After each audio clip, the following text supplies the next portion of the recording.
আজকে আমি আপনাদের ঘুরে দেখাবো বাংলাদেশের দক্ষিণের উপজেলা টেকনাফ উপজেলা।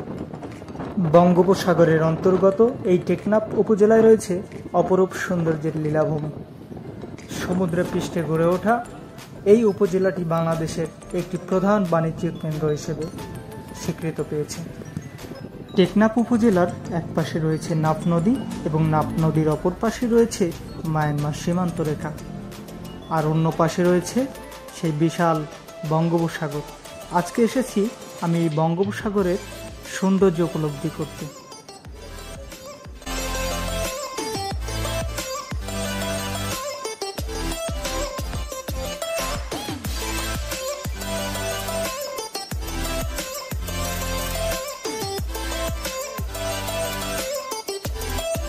কক্সবাজার থেকে টেকনাফ যাওয়ার পথে এখানে সংযুক্ত হয়েছে একটি সুদীর্ঘ মেরিন ড্রাইভ রোড, যেটি এখানকার সৌন্দর্য আরও অনেক গুণে বাড়িয়ে দিয়েছে।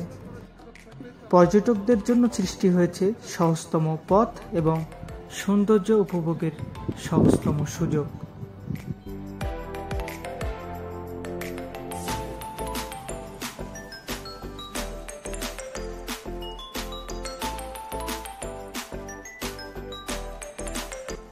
বছরে বহু মানুষ এই টেকনাফের সৌন্দর্য এবং সেন্ট মার্টিন যাওয়ার উদ্দেশ্যে এই টেকনাফ আসেন। টেকনাফ থেকে খুব সহজে সেন্ট মার্টিন যাওয়া যায়। বিভিন্ন জাহাজ এবং বোটে করে মানুষ এখান থেকে সেন্ট মার্টিন যান।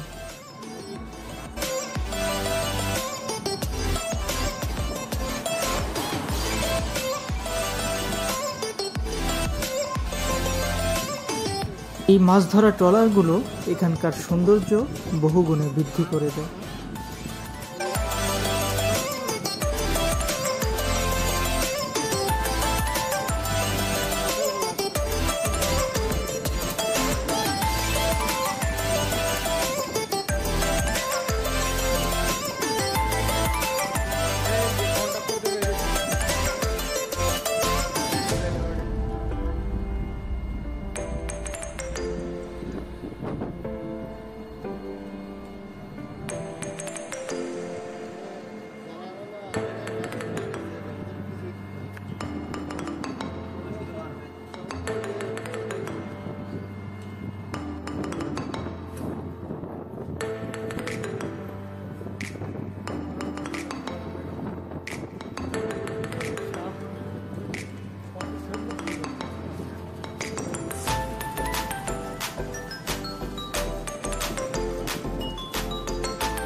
এই অঞ্চল থেকে বিপুল পরিমাণ সামুদ্রিক মাছ এবং মাছের শুটকি বাংলাদেশের বিভিন্ন প্রান্তে পৌঁছে যাচ্ছে। এই জায়গাটির নাম শাহপরীর বিচ, যেটি বাংলাদেশের সর্বশেষ সীমান্ত।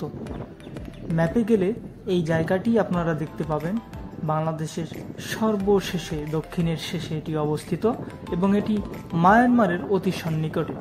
এবং যে নদীটি দেখতে পাচ্ছেন এটাই সেই নাফ নদী।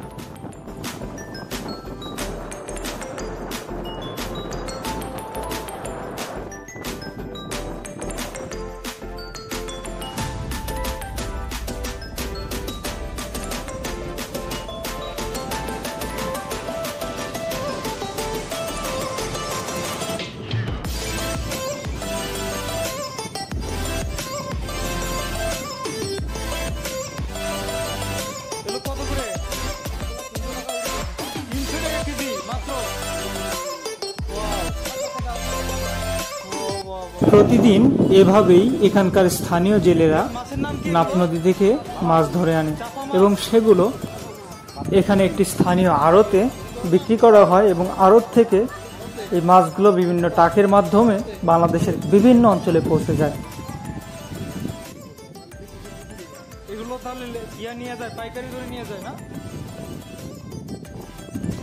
এ সকল জেলেদেরকে দৈনিক চুক্তি হিসেবে নেওয়া হয়। খুব অল্প পরিমাণ টাকাতেই এরা কাজ করে থাকে, কিন্তু বেশিরভাগ টাকাই পান এখানকার এই আড়তের যিনি সর্দার তিনি। এখানে ছিল লইট্টা মাছ, লাল রূপচাঁদা, কালো রূপচাঁদা, কোরাল মাছ সহ আরও নাম না জানা অনেক মাছ।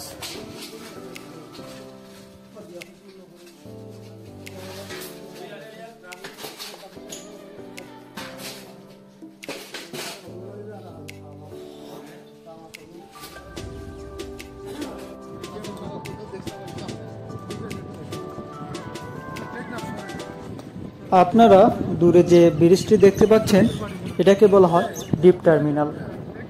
এটি প্রায় নাফ নদীর মাঝ বরাবর পর্যন্ত চলে গিয়েছে এবং এখানে রয়েছে বিজিবি চেকপোস্ট।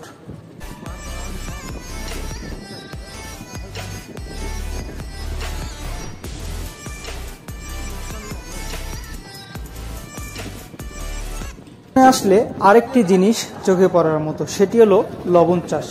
এখানকার ম্যাক্সিমাম মানুষই কিন্তু লবণ চাষাবাদ করে থাকেন এবং এখান থেকে নাকি ভালো মুনাফা পাওয়া যায় অন্যান্য ফসলের তুলনায়, এবং লবণাক্ত মাটি হওয়ার কারণে এবং লবণাক্ত পানি থাকার কারণে এটি চাষাবাদ সহজ।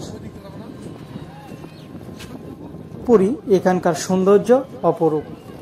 সকলকে এই টেকনাফ অঞ্চল ঘুরে আসার আমন্ত্রণ জানিয়ে আজকে ভিডিও এই পর্যন্তই শেষ করছি। ধন্যবাদ।